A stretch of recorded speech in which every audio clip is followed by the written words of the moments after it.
Radhe Radhe everyone, welcome to BPSC blog.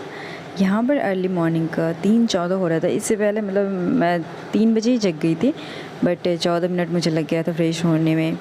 और पहले मैं उठती हूँ तो भगवान जी के हाथ जोड़ती हूँ, इसके बाद फ्रेश होकर फिर पढ़ाई कर लेती हूँ। उसके बाद 2 घंटे पढ़ाई करने के बाद मैं पूजा वगैरह कर रही हूँ। तो ये पूजा का सीन है, ऊपर में तुलसी जी हैं और महादेव हैं, तो इनके पास मैं पूजा कर रही हूँ। तो वो वाला सीन दिख रहा है आप सबको। और इसके बाद देन अर्ली मॉर्निंग उठते हैं ना, तो बहुत अच्छा लग रहा होता है। उस दिन बहुत फ्री माइंड लग रहा होता है, क्योंकि ना हमारी 2 घंटे की पढ़ाई हो गई होती है, तो हमें बहुत अच्छा फील हो रहा होता है।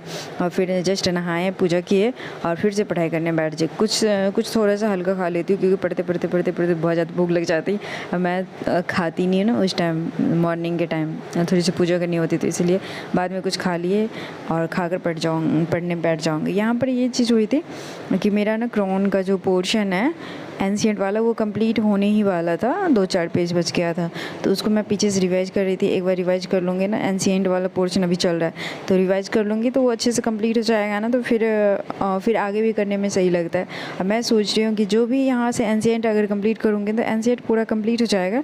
तो जो मतलब घटना चक्र से भी मैं कर रही हूँ, यहाँ से भी कंप्लीट हो जाएगा, क्रॉन से भी कंप्लीट हो जाएगा।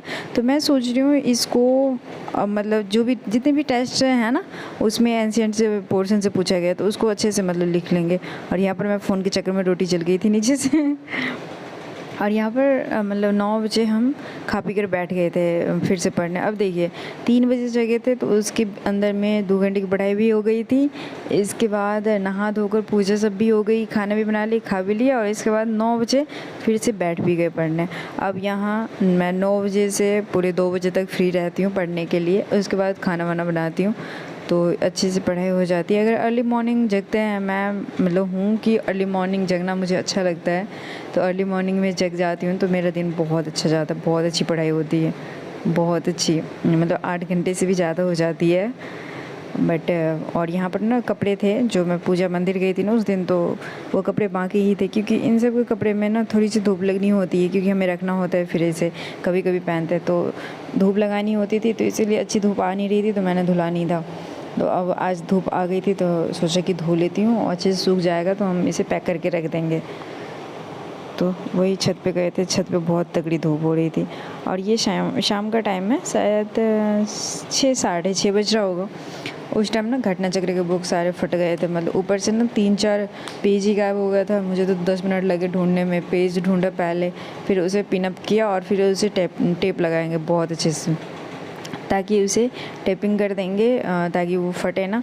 और भी जो मैं न्यू बुक लेकर आई थी, या फिर पहले वाली भी बुक थी, तो उसमें टेप नहीं लगाया था, तो मैंने करीब 10-12 बुक में टेपिंग करी है। टेप लगा दूंगी ना वहाँ से, तो यहाँ से गत्ता ही निकल जाते हैं, इसीलिए ना वो टेप लगा दूंगी तो अच्छे से रहेगा। तो इसीलिए मैंने सभी बुक में लगा दिए, सारे के सारे बुक में। घटना चक्र, मेजमनवाल है, ये लक्ष्मीकांत है, क्रॉन की हैं, मतलब बहुत सारी बुक जो पड़ी हुई थी ना, जो मुझे दिख गई, उसमें मैंने टेपिंग कर दिया, टेप लगा दिया, ताकि वो होगी नहीं। और मैं यहाँ पर रखते स्टडी टेबल पे सारे ही रख दिए थे, तो भाई बोल रहा उधर से वो टूट भी जाएगा, फिर मैं हंसने लगी थी। और यहाँ पर मतलब स्टडी टेबल पे हो नहीं पाता। मैं यही बता रही थी ना आपको कि एंशिएंट वाला पोर्शन करूँगी, एंशिएंट वाले के ना टेस्ट वगैरह से जो भी कवर अप हुआ है एंशिएंट से, तो वो वाला मैं सारा रिवाइज करूँगी, एनालाइज करूँगी। और जो भी मुझे लगेगा कि PDF से या फिर बुक से याद नहीं हो पाएगा, तो उसको मैं नोट्स में बनाती हूँ, नोट कर लेती हूँ, ताकि ना वो बार बार मैं रिवाइज कर लूँ। तो यहाँ पर वही हुआ था, तो मैं बहुत ही ज़्यादा खुश थी। मतलब 1-1.5 घंटे कैसे बीत गया ना नोट्स बनाते हुए और पढ़ते हुए, मुझे पता ही नहीं चला। इसीलिए मैं बहुत हैप्पी थी, बहुत अच्छा लग रहा था, बहुत मज़ा आ रहा था। मन नहीं करता कुछ, मतलब भूल ही गई थी कि और भी कुछ करना है या क्या पढ़ाई कर रहे थे। और यहाँ पर एक चीज़ है कि मतलब किसको द्वितीय अशोक कहा जाता है, ये क्वेश्चन था। तो ये कनिष्क को देवपुत्र भी कहा जाता है, द्वितीय अशोक भी कहा जाता है, शाहानु शान्ही भी कहा जाता है। तो द्वितीय अशोक भी कनिष्क को कहा जाता है, देवपुत्र भी इन्हीं को कहा जाता है। तो ये वाले याद रख लीजिएगा आप सब पॉइंट।